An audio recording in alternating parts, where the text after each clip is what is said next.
Hello mga dear.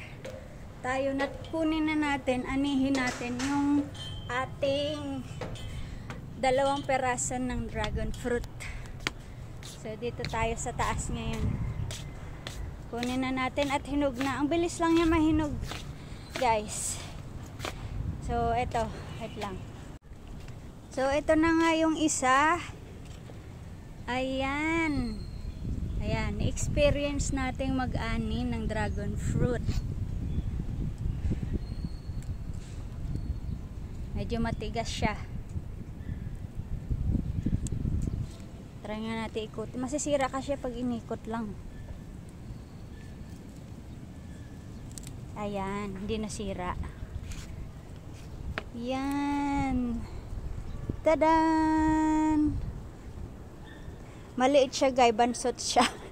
Kasi nandyan lang siya sa paso, oh. Maliit yung pinagtamnan. So hindi ganun kalaki. Pero okay pa rin naman yung size niya. Hindi nga lang ganun kalaki yung kagaya na nabibili natin sa market. So kunin pa natin yung isa.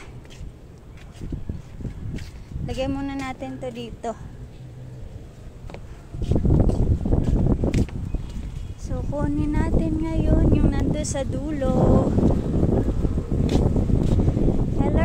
Kunin ko na yung bunga mo. Excuse muna, excuse. Nandun siya sa dulo, guys. Sug natin yung nakaharang.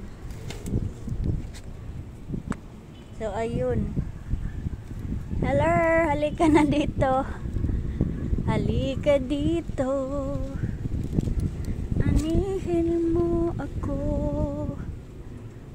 Aray ko matinik. Aray, aray.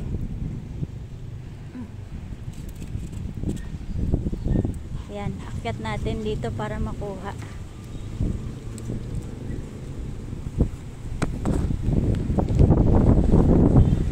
Mahangin sa taas, guys. Ang ikot.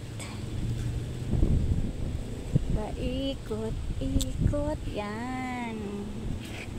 At ito, guys, ay mas maliit.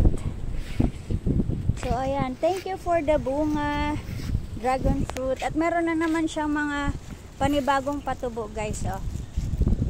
Ito, ayan, magiging bunga uli yan. Tapos ito din. Yan, hindi sila sabay-sabay lumalabas yung mga bunga. Kasi ito medyo malaki na yung bulaklak niya. At ayun na nga, andito na tayo. Nakuha na natin yung 2. So ayun lang, guys. Thank you for watching. Babu.